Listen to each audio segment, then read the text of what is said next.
যখন একটা কাজে নামি, শুভ কাজে নামি, তখন কেউ যদি আয়া বাধা দেয়, তখন ভাই আমার কাছে অনেক খারাপ লাগে। যেই কোনো একটা শুভ কাজের ভিতরে কোনো লোক যদি আয়া বাধা দেয়, তাইলে দেখবেন আপনার কাছে হোক আমার কাছে হোক সবার কাছেই খারাপ লাগবে। বুঝছেন ভাই? এমন কোনো ব্যক্তি বলতে পারবো না যে খারাপ লাগে না। আপনি হঠাৎ করে দেখা গেছে কি আপনি ভিডিও বানাইতে আছেন, কেউ যদি আপনাকে কথা আয়া জিজ্ঞাসা করে, তখন আপনার মেজাজটা খারাপ লেগে যাবে বা আপনার ভিডিও করা ডিস্টার্ব হয়ে যাবে। বুঝছেন ভাই?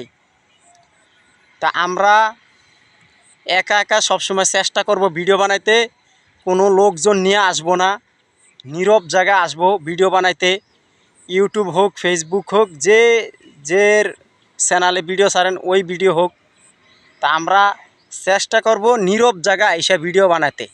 নীরব জায়গায় ভিডিও বানাইলে আপনার ভিডিওগুলো ভাইরাল হয় বেশি, এবং কোনো শব্দ নাই, কোনো আউকাউ নাই, কাউ নাই। আপনার সবচেয়ে দর্শকরা আপনার ভিডিওকে দেখবে। বুঝতে পারছেন দর্শক ভাইরা? তো এই দেখেন আমি কোন জায়গায় আইসা ভিডিও বানাই, এটা আমি আপনাদেরকে দেখাচ্ছি ভাই। বিলের ভিতরে জোয়ার বাটার পানি আইসা পড়ছে, এরপরে এই পানির ভিতরে এই দেখেন পানির ভিতরে আমি ভিডিও বানাচ্ছি, এরপরে আপনাদেরকে দেখাচ্ছি ভিডিওটা। বুঝছেন ভাই? তা আসলে আমরা সব সময় একা ভিডিও বানার চেষ্টা করব। যেই কোনো অডিয়েন্স একা ভিডিও বানাবেন, একা ভিডিও বানাইলে আপনার সবচেয়ে ভালো হবে। বুঝতে পারছেন দর্শক ভাইরা? এই যে দেখেন আপনাদের মাঝে এত সুন্দর সুন্দর ভিডিওগুলো দেই, এরপরে যদি আপনারা যদি একটু মোড়ামুড়ি করেন বা ভিডিও না দেখেন, তাইলে কেমনে হবে ভাই? আমরা তো আসছি আশা করে এখানে কাজ করতে।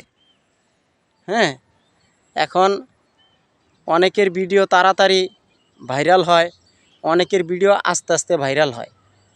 তো প্রিয় ভাইয়েরা, যদি ভিডিওটা ভালো লাগে একে অপরকে দেখার সুযোগ করে দিবেন, আর আমার চ্যানেলটা লাইক শেয়ার করে দিবেন এবং সাবস্ক্রাইবার করে দিবেন ভাই, অনুরোধ রইল।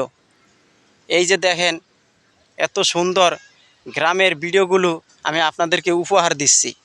আপনাদের কাছে কীরকম লাগে জানি না, আমার কাছে ইনশাল্লাহ অনেক ভালো লাগে, অনেক। তো সবাই ভালো থাকবেন, সুস্থ থাকবেন, এই কামনা করি। অনেক অনেক অভিনন্দন জানাচ্ছি। আল্লাহ হাফেজ।